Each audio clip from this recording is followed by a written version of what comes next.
योगी राज में अपराधियों के हौसले बुलंद होते जा रहे हैं। ताज़ा मामला यूपी के बुलंदशहर का है, जहां 7 दिन पूर्व रहस्यमय तरीके से लापता खुर्जा के अधिवक्ता धर्मेंद्र चौधरी की 81 लाख रुपए के लिए हत्या करके सबको एक टाइल्स के गोदाम में छुपा दिया गया था। ये तस्वीर है बुलंदशहर के खुर्जा में रहने वाले अधिवक्ता धर्मेंद्र चौधरी की, जो 25 जुलाई की देर शाम को बाइक पर सवार होकर अपने दोस्त विक्की के यहाँ गया था। उसके बाद वह वापस नहीं लौटा। परेशान होकर परिजनों ने धर्मेंद्र चौधरी के अपहरण की आशंका जताते हुए मामला खुर्जा कोतवाली में दर्ज करा दिया। पुलिस धर्मेंद्र चौधरी की तलाश में जुटी हुई थी, लेकिन आज शक के आधार पर धर्मेंद्र चौधरी के दोस्त विक्की को हिरासत में ले लिया। जैसे ही सख्ती से पूछताछ की गई तो उसने विक्की के हत्याकांड का सारा राज उगल दिया। पुलिस ने खुर्जा शहर के बीचों बीच गांधी रोड पर एक टाइल्स के गोदाम से शव बरामद कर लिया है। पुलिस ने सबको पोस्टमार्टम के लिए भेज दिया है।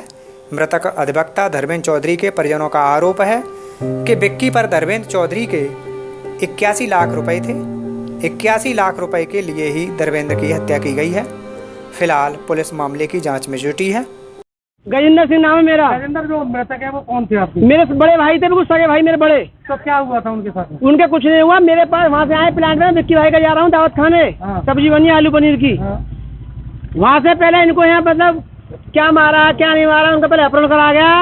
अपहरण करने के बाद में उनको यहाँ मतलब मार के इनकी दुकान गोदाम में के अंदर कुआ है छोटा सा 12-13 फुट का, उसमें दबा के अंदर जो भी उन्होंने उसमें आग लगाई है क्या करा है उन्होंने इनको वहीं बॉडी जली हुई मिली है। कितने दिन हो गए भाई को गायब? भाई साहब 25 तारीख की रात को गायब हुआ है 8:30 बजे। 8:30 के 7:15 बजे मेरे पास दुकान पे आया है। इसके पास मुझसे कह के आया है। अब आरोपी कहाँ है? आरोपी फिलहाल पुलिस की उसमें है।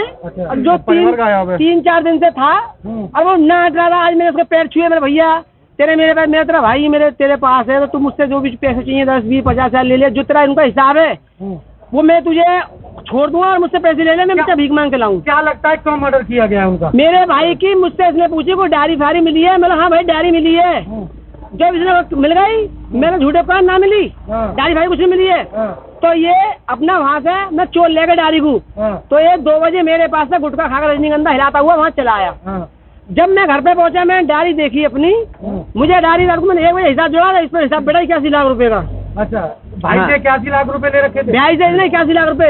81 भाई के बाप पे थोड़ी, भैया मैं सीधी कह रहा हूँ। हमारा ओरिएंटल बैंक से लोन था 18.5 लाख रुपए एक लोन है और 10 लाख के 2 लोन थे। बाकी वो पैसे दिए भैया इसको अपने, इसकी समझ लो। और 2 लाख वहाँ से 4 लाख सब उठा के हमारे एडवोकेट उनसे उठाए। हमारे बड़े मंदिर पार्टी 9 लाख पैसे के लिए मर्डर करा भाई साहब। आज से पहले मर्डर क्यों नहीं हुआ भाई ने? देखिए, दिनांक 25 जुलाई की रात को लगभग 11 बजे के आसपास इस थाने पर एक वकील साहब जिनका नाम धर्मेंद्र चौधरी था, जो प्रॉपर्टी का काम करते थे, उनके गायब होने के संबंध में उनके परिवारजनों के द्वारा थाने पर सूचना दी। लगातार तत्समय से ही हमारी पूरी पुलिस उनके परिवार के साथ और गांव वालों के साथ अनवरत उनकी तलाश में लगी। अगले दिन सुबह रात में 11 के आसपास सूचना मिली। लगातार रात भर सर्च ऑपरेशन चलता रहा।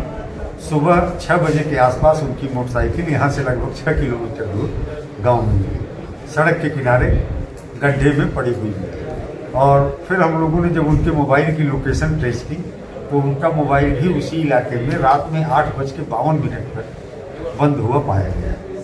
तो लोगों को आशंका कई तरह की थी।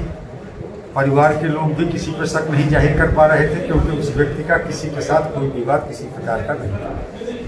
और हम लोगों ने इस संबंध में 1 दर्जन से अधिक टीमें गठित की। सर्विलांस की अलग अलग 3 टीमें बनाई गई। एसओजी की टीमों को 3 भागों में बांटा गया। कई संभावित राज्यों में टीमें भेजी गई, जहाँ पे एक आशंका थी दिमाग में कि वो स्वतः जा सकते हैं। दूसरी ओर हमारा क्रिमिनल एंगल पे प्रयास था।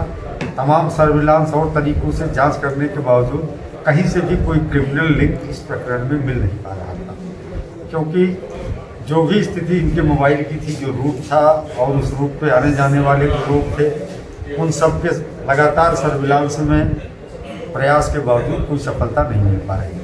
लास्ट में जानकारी ये थी कि ये 8:06 पे 25 तारीख की रात को 8:06 पे अपने अभिन्न मित्र विवेक और विक्की के यहाँ खाना खाने के लिए गए।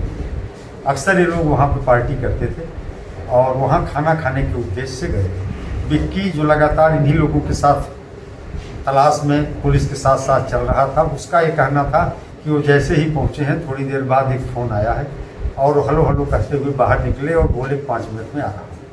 लेकिन जब 2 घंटे तक नहीं आए तो विक्की का कहना है कि हम लोगों ने खाना नहीं खाया और हम अपने घर चले गए अपने दोनों नौकरों के साथ। विक्की का कहना था कि वहाँ पर केवल 3 लोग थे, विक्की, उसके दोनों नौकर और ये धर्मेंद्र चौधरी, जो वहाँ केवल 5 मिनट के लिए आए। जितने सीसीटीवी कैमरे पूरे शहर में थे सबका 24 घंटे तक का परीक्षण किया गया। इनकी मोटरसाइकिल किसी भी कैमरे में जाती हुई नहीं दिखाई पड़ी और IDPR, SLID तमाम तरीक़ों से लगातार अन्वेषण करने के बाद हम लोगों ने पाया कि विक्की की लोकेशन दुकान से उसके घर तक थी। जो टाइमिंग उसके द्वारा बताई जा रही थी बिल्कुल सही थी और इनका भी लोकेशन जिस रास्ते से यहाँ से 6 किलोमीटर दूर जहाँ मोटरसाइकिल मिली थी जाना बताया जा रहा था, वो भी जस्ट वेरीफाइड था, लेकिन कहीं सीसीटीवी फुटेज नहीं मिल पा रही। फाइनली घर वालों को विक्की के ऊपर 27 तारीख की शाम को रात में कुछ शक हुआ जब इनकी अलमारी से कोई ऐसी डायरी मिली जिसमें लेन देन के लगभग 70-80 लाख रुपए के हिसाब मिले। तब घर वालों ने तब इस बात को हम लोगों से शेयर किया कि विक्की जो है पैसे ब्याज पे 4% ब्याज पर विक्की को पैसे धर्मेंद्र चौधरी देते थे और उस डायरी से पता चला कि केवल एक महीने का ब्याज जमा था। ब्याज करीब 10 लाख के आसपास हो गया था। फिर घर वालों को भी शक हुआ विक्की की नीयत पर कि संभव है कि विक्की ने ही पैसों की लालच में कोई अपराध कार्य कराया। हम लोग भी विक्की को शक के दायरे में लेकर उसका एनालिसिस किए। उसकी भी टेक्निकल एनालिसिस से किसी भी रूप में नहीं पाया जा रहा था कि उसका इस घटना से कोई संबंध हो सकता था, लेकिन विक्की ही वो व्यक्ति था जिसके दुकान पर इनका जाना प्रमाणित था, क्योंकि जाने के 1 मिनट पहले का एक सीसीटीवी कैमरे का फुटेज था जिसमें धर्मेंद्र चौधरी वहाँ जाते हुए दिखाई दे रहे थे, लेकिन वापसी के कोई चिन्ह नहीं मिले थे।